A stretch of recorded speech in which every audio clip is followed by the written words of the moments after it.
आपने कहा जो 14 में आए वो 24 में चले जाएंगे। बीजेपी के नेता जो लोग जो दावा करते हैं, जैसे अभी आपने कहा कि भाई ये वजह है कि ये जाएंगे, वो कहते हैं हम क्यों आएंगे, तीसरी बार हम बताते हैं। प्रधानमंत्री जब अभी अयोध्या गए थे तो उसमें उन्होंने कहा मैं जिसको 10 करोड़वां कनेक्शन जो मिला है गैस सिलेंडर का, उसके घर वो गए कि भाई ये हमारे लाभार्थी हैं, इनके घर उनको जाना चाहिए। उनके घर जाकर के उन्होंने बताया तो दिखाया, देखो घर किसने बनाया, ये आप स्कीम के तहत आपको मिला, आवास योजना के तहत आपको मिला, वहाँ शौचालय बनता है, फिर वहाँ पे सिलेंडर गैस का सिलेंडर मिलता है। वो कहते हैं हमने 4 करोड़ मकान बना के दे दिए हैं, हम नल से जल पाइप वाटर पहुंचा रहे हैं हर घर के अंदर। फिर जो नौकरी की बात आपने की, प्रधानमंत्री आप देखते होंगे वो आप भी उसके बारे में टिप्पणी करते रहते हैं, नौकरी के सर्टिफिकेट बांटते हैं, 10 लाख नौकरी वो बांट रहे हैं, सरकारी नौकरी देश भर में। अभी सरकार ने, नीति आयोग ने एक डेटा जारी किया है, अभी आपने भी देखा होगा कि 25 करोड़ लोग पिछले 9 साल में गरीबी से बाहर आ गए भारत में, और उसमें टॉप पर उत्तर प्रदेश बताया गया है। उन 25 करोड़ में से 6 करोड़ बताया गया है कि यूपी के लोग हैं जो बहुआयामी गरीबी से बाहर आए हैं। ये उनका तर्क है कि ये काम हमने किया है। फिर वो दूसरा, वो जो भावनात्मक मुद्दे उस पर हम आते हैं थोड़ी देर में। अच्छी बात है कि प्रधानमंत्री जी ने अपना सफर चाय से शुरू किया, चाय पीने गए थे। क्या प्रधानमंत्री ने पूछा कि चीनी की कीमत क्या है बाजार में? और जिस गन्ने से चीनी बनती है उस गन्ने की कीमत अभी तक बीजेपी सरकार ने क्यों नहीं बढ़ाई? पत्ती, जो चाय की पत्ती के बिना चाय कैसे बनेगी? 2014 में चाय की पत्ती की कीमत क्या थी? आज चाय की पत्ती की कीमत क्या है? सिलेंडर आया 10वां करोड़वां, लेकिन सिलेंडर कितने में भरा जा रहा है ये क्यों नहीं पूछा गया? और फिर हर सरकार गरीबों को आवाज देती है। मुझे याद है समाजवादी सरकार में 3,45,000 रुपए का गरीबों को लोही आवाज दे रहे थे। हमारा बजट कम था, हमारी संख्या कम थी। अरे दिल्ली सरकार में पैसे की क्या कमी है? दिल्ली की सरकार पे तो खजाना है। नोटबंदी के बाद तो बैंकें भर गई पैसे से, तो पैसा क्यों नहीं दे रहे हैं? आपका जो गरीबों का घर है इस महंगाई में, क्या वो घर बना लेगा? क्या शौचालय बना लेगा? क्या बीजेपी ने बताया कि जो अब वो शौचालय दे रहे हैं, शौचालय में पानी नहीं है? क्या बिना पानी के आप शौचालय जाएंगे आप? ये सवाल बड़े हैं।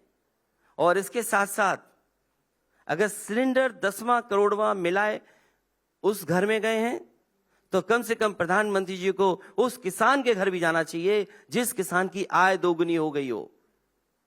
क्या किसी किसान के घर नहीं जाएंगे? किसान की आय की दोगुनी की बात कही। वो देते हैं 6,000 रुपया ना किसान सम्मान निधि का।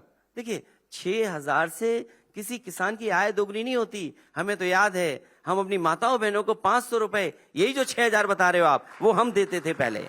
और जो डीबीटी से आप बात कर रहे हो देने का, वो सबसे पहले उत्तर प्रदेश में अगर डीबीटी सिस्टम किसी ने लागू किया तो समाजवादी सरकार ने लागू किया था, कि डायरेक्ट बेनिफिट ट्रांसफर सिस्टम जो समाजवादियों ने लागू किया। अखिलेश जी ये बात तो ठीक है, सरकार किसी की भी हो, राज्य में हो देश में हो, काम तो सरकारें करती हैं, ऐसा तो नहीं है कोई ज्यादा करती है कोई कम करती है। जैसे आप बताते हैं उत्तर प्रदेश में सारे काम हमारे हैं, ये मुख्य सारे नहीं बताता, मतलब मोटे काम, बड़े काम, ये हमने बनाया, ये सड़क हमने बनाई, या ये स्टेडियम हमने बनाया। वही बोलता हूं मैं जो मैंने काम किया है। मैं दूसरों के काम को अपना काम नहीं बनाता। नहीं ठीक है, मैं वही कह रहा हूं, मैं नाम बदलने का काम नहीं करता। मैं वही कह रहा हूं। आपने कहा कि मेट्रो हमने शुरू कराया, आपने कहा पुलिस मुख्यालय हमने बनाया, कान्हा स्टेडियम हमने बनाया, जो ठीक है, जो काम आपकी सरकार के दरमियान हुए दौरान वो तो हुए ही, उसको वो भी नहीं उससे इनकार कर सकते। ऐसे ही वो कहते हैं भाई जो हमने किया उसको भी तो स्वीकार है।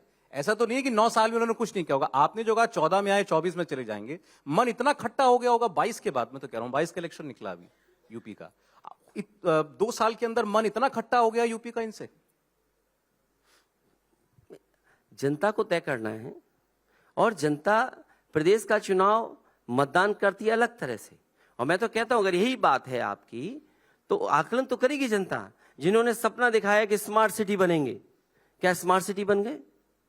जिन्होंने सपना दिखाया कि आय दोगुनी होगी, क्या आय दोगुनी हो गई?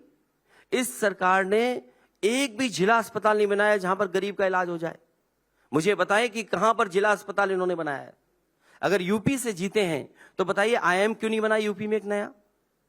एम्स वही है जो समाजवादी सरकार में जिनकी जमीन दी गई थी, वही उत्तर प्रदेश में एम्स बने हैं। आपने कोई नया एम्स क्यों नहीं बनाया? क्यों गरीबों को इलाज के लिए कहीं और जाना पड़ रहा है? आज उत्तर प्रदेश में बड़ी संख्या में लोगों को कैंसर हो रहा है, जो बंबई भागते हैं, दिल्ली भागते हैं। समाजवादी सरकार में कैंसर इंस्टीट्यूट बना था, यहाँ पे रिसर्च इंस्टीट्यूट था, उसको क्यों नहीं सरकार चला पा रही है?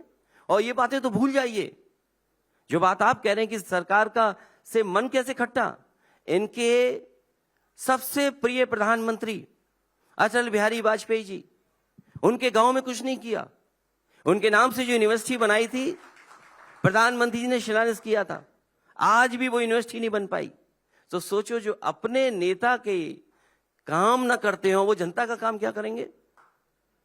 और पूरी सरकार पता नहीं क्या कर रही है, हमें तो नहीं समझ में आ रहा सरकार क्या कर रही है।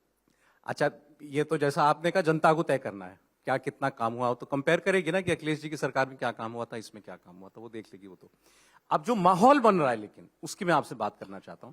देखिए, इसको तो आप भी इनसे इनकार नहीं करेंगे कि भाई इस वक्त भगवान राम का उनका जो मंदिर बन रहा है उसका बड़ा जोर है देश के अंदर।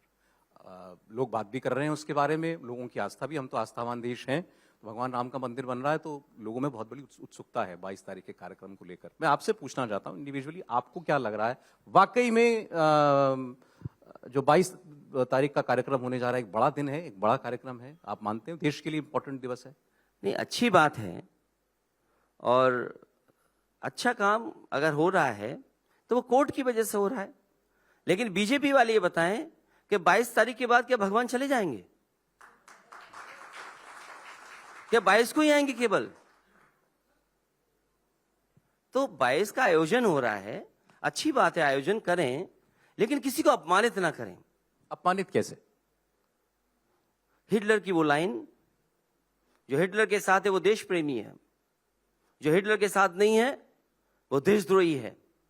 यहां जितने लोग बैठे हैं अपने अपने धर्म को मानते हैं, हम भी अपने धर्म को मानते हैं। कौन है ऐसा जो भगवान को नहीं मानता होगा? तो ठीक है, भगवान की बात अलग है, लेकिन कम से कम भगवान के दिखाए हुए रास्ते पे तो चलो। उस रास्ते पे कब चलोगे आप? हमारा दुखी व्यक्ति, जो दुखी लोग हैं, उनके लिए आंसू पहुंचोगे कब पहुंचोगे आप? सोचिए, अयोध्या में ही एक नौजवान सीबी लेके खड़ा हो गया, बोला क्या हम वेटर की नौकरी भी नहीं पा पाएंगे? क्या नौकरी के लिए कुछ सरकार ने किया? सरकार नौकरी के लिए क्या कब क्या करेगी? मैं तो कहता हूं इससे बड़ा आयोजन करें, नौकरी का करें। नौकरी का आयोजन कब होगा? आईएम बनता, आईएम क्यों नहीं बनाया यूपी में? एम्स क्यों नहीं दूसरे और दे दिए? तीसरा एम्स क्यों नहीं आया यूपी में? लेकिन जो 22, वो ठीक है, 22 को ही राम जी नहीं आ रहे हैं, ऐसा है? ऐसा नहीं है, राम जी और पहले 22 भी थे, और 22 के बाद चले जाएंगे, ऐसा भी नहीं है। लेकिन एक मंदिर बना, ये सब जानते हैं कि उस मंदिर के पीछे एक पृष्ठभूमि भी है बड़ी लंबी, उसमें राजनीति भी उस पर खूब हुई है। 22 तारीख के कार्यक्रम को भव्य विशाल बनाया, उसमें आरएसएस लगी हुई है, बीजेपी लगी हुई है, वीएचपी लगी हुई है, और जो जन्मभूमि न्यास है उसके लोग लगे हुए हैं। एक दिन का आयोजन जिसको लोग देखेंगे, करोड़ों लोग देखेंगे। अगर और यूपी में अयोध्या में मंदिर बन रहा है, तो मैंने जैसे पहले कहा भाई, यहां तो आप तो सामने, आपके तो सामने ही हो रहा है सब कुछ। उस दिन के न्योते पर अगर कोई नहीं जा रहा, तो ये मौका किसने दिया कि कोई उंगली उठाए आपके ऊपर, जिसको आपने कहा अपमानित ना करें? वो ये कह रहे हैं दिन भर, क्या हम लोग तो पिछले 5 दिन से यही बातें कर रहे हैं ना, तुम कह रहे हैं कि भाई हमने तो बुलाया ना, बुलाने के बाद नहीं कोई आ रहा तो उसकी जिम्मेदारी है, वो बताएं कि वो क्यों नहीं आ रहे। अच्छा, आते तो बड़े आप ही दिखते हैं, वो ये कहते हैं। इनकार तो आपने किया। नहीं, मैंने इनकार नहीं किया। 22 के लिए, 22 के लिए मैंने इनकार नहीं किया। मैंने कहा भगवान के दर्शन करने जाऊंगा, एक दर्शनार्थी बनकर के, एक साधारण व्यक्ति बनकर के मैं दर्शन करने जाऊंगा, और जब भगवान बुलाएंगे तब जाऊंगा। जब भगवान बुलाएंगे तब जाऊंगा, यही हमारी मान्यता है। एक बीजेपी के नेता ने मुझे बोला कि परंपरा है। आपने जब ये कहा ना, तो उन्होंने कहा कि भगवान तो जब बुलाते हैं तो फिर बुला ही लेते हैं। नहीं, वो बीजेपी ने नहीं कहा, वो हम ही ने कहा था कि कब किसका बुलावा जाए किसी को नहीं पता। ये बीजेपी ने नहीं कहा, ये समाजवादियों ने कहा। देखिए, यही तो खासियत है बीजेपी की, इसलिए मैं कहता हूं इंडिया संवाद, कम से कम हमारा तो आप साथ दो। नहीं, इंडिया का पूरा साथ है।